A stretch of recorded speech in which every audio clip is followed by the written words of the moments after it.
Hello, Charlie TCG here, and let's talk about the expanded format. This is a very different video to what I've done before. I mainly be focusing on standard format and also the format that happens over in Japan, but I want to talk to you a little bit about expanded. This kind of forgotten format, is it too toxic right now? And what exactly are decks which are performing really well?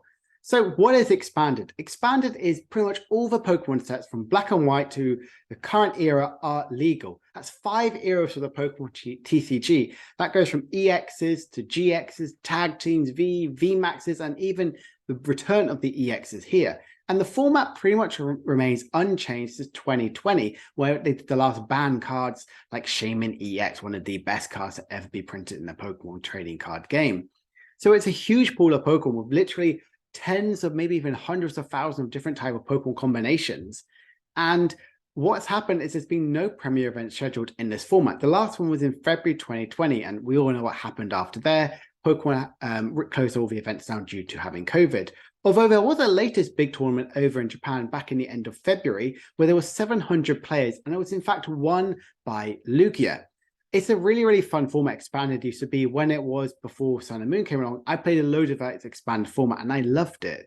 And the problem with it is there are too many cards that should never have met. Cards like Lugia V-Star now has access to double dragon energy, so you can utilize Garchomp Giratina, which pretty much can win the game in maybe 2 or 3 turns.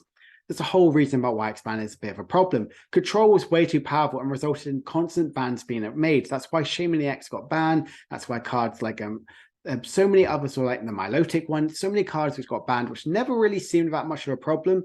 But because of how strong control is and expanded, they can result into being banned. And even on live, it's really limited what the cards have. Expanded on there is only Sun and Moon on, which yes, could be a really, really good way to start afresh for expanded. But as if we have like no sort of place about where we know expanded is going, kind of is a bit of a weird, like, is this kind of like a sort of reboot of expanded and Pokemon aren't telling us?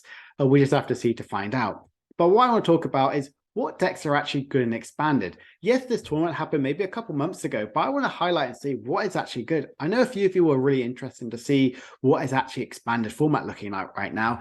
And it's looking like Lugia is dominating. Lugia Dragons won the event, came second, top 4, 2 top 8s, and 3 top 16s. This deck is still just as toxic as ever, Lugia is. And it's got so many cards which it should never have had. It has VS Seeker, which is really, really powerful, but Battle Compressor. No Professor Barnett Luminion. No, we have an item card, which can guarantee could discard any card we may want to have. The supporters, which you may want, get it back with VS Seeker, really, really powerful. The Archeops is gone, really, really strong. And you have special charge, so you can shuffle in your special energies, which is really, really powerful. And like I said, there is the Giratina Garchomp. The whole idea is you can use this GG end tag team attack, where if you've got more fighting energy attached to it, basically if you have 4 double dragon energies attached to it, you can discard 2 of your opponent's Pokemon in play.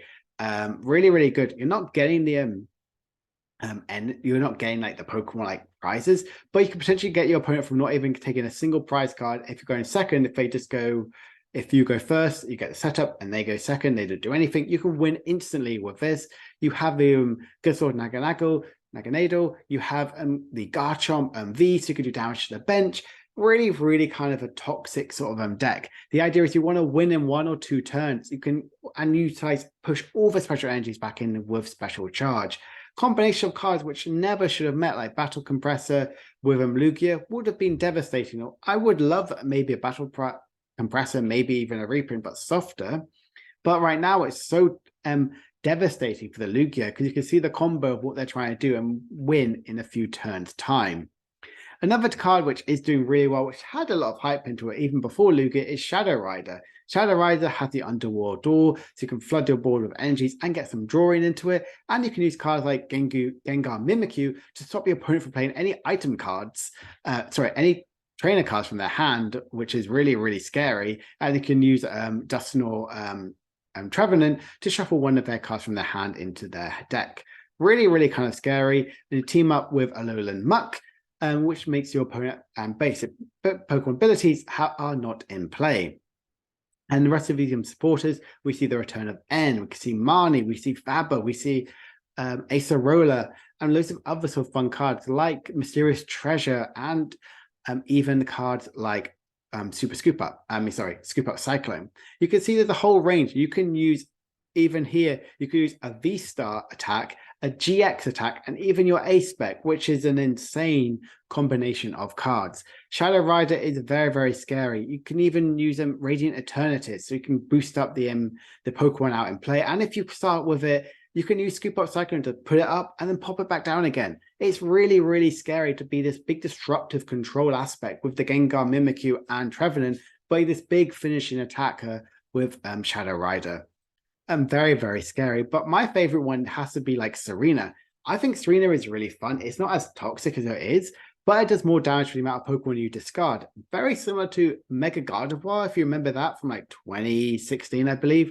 But you can use cards like Giratina, which is Distortion Door, which is if it's from your discard pile, you pop it down on the bench, and you can put damage counters on the side of the field. You have Dragonite EX, you can get the Pokemon, any combination of Pokemon you might want to have, and you have Rescue Carriers, you can get the Pokemon back into your hand or even shuffle them into the play. With Skyfield, you can flood the board with even having up to 8 Pokemon. It's really, really weird, especially when you look at here where they have 1, 2, 3, 4, they have 5 supporters. But because of how strong the Earth Seeker is, you have Dedenne, you also have Crobat and Tapu Lele. You don't need to rely on them too much. And Battle Compressor means you can discard 3 Giratinas and you can attack straight away.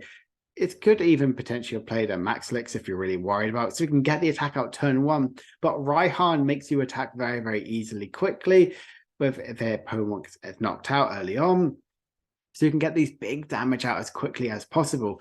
To be fair, I would have probably added Max Elixir in this list, because you have so many Pokemon which you have float stones, so you can get a Pokemon in the active for free retreat, and then you move out 3, so you can do that big one attack as quick as turn 1. I think this is a really much more stronger deck in Expanded. I think this is a deck which I really like in Expanded. Something I would play, but it couldn't keep up with cards like the Giratina Garchomp tag team, which can dominate this sort of deck. And I thought I would also showcase Ability Lock. You're not even attacking in this list. You're playing a Wobbuffet, which means only Psychic Pokemon have abilities out in play. Yes, you can still have like Tapu Lele and all the Shadow Rider can work, but you can use Klefki, so basic Pokemon have no abilities in play. So it's like a weird counter-richter. They both cancel each other out in a way. But then you play so many of the discarding cards. You play Faber, you play Team Skull Grunt, you play Team Flare Grunt, we play Rockets, Team Rocket Grunt, we play Pheromosa. There are and Lucami, there's so many disruptive supporter cards, like 4 copies of Enhanced Hammer, which I would love that reprint right now. 4 copies of Crushing Hammer. You play the the tag team catcher. You play so many amazing supporter cards here, and disruptive sort of cards where you're not even attacking, and Capture Energy guarantees you can get your Wobbuffet out. So you're trying to make your opponent never get any setup as much as possible. Yes, they can go around it, but that's why you play so many of the disruptive supporters, like the Bryce Man, like the Faber, like the Lucamine, like the the Fortune Sisters, to discard loads of Pokemon out in discard item cards from your opponent's hand. And I believe Team Rocket's Grunt was a flip a coin for each head you get. You can discard some of the cards from your opponent's deck. I think this deck is really, really interesting as an ability lock, and you can see there is a lot more creativity. There are cards that never met, like Enhanced Hammer. We haven't had for a while, but it hasn't never met Klefki. We also see here, I believe that is there's Tropical Beach, where you can draw up to you have 7 cards in hand, but your turn does end. I believe the other one is a Champions Festival, but different artwork. So we get that extra healing factor in this sort of list as well. I think this kind of showcases that ability lock. You have so many supporters which never really should have met as well. Like you have Team Flare Grunt, never really met like Lucamine in the standard format, and it's really, really detrimental and terrifying in here. So a big thing, or probably you're kind of tuning in now, say, why am I covering Expanded? Why did I showcase you all these kind of degenerate, scary sort of decks? Well, PTCGO is closing down in June. And that's the only way how you can play Expanded format right now without any of the Sun and Moon, Scarlet and Violet cards. Could we see them move for Expanded to go to Sun and Moon only? This could be a big shakeup, like maybe a Paldea and Evolve, they announce it. Maybe at Worlds, they will just announce if they're going to support Expanded or not, because it's definitely a really forgotten format right now. and it is dying right now. I thought I was showcasing you the highlights of the best decks of the format right now and expanded, just to kind of like gain some interest, show you what exactly is happening in expanded, because no one really talks about it. You look on them Limitless and no one's playing it. There's like 4 or 3 games in the last like 4 weeks, which is kind of sad to see. Expanded is slowly dying out.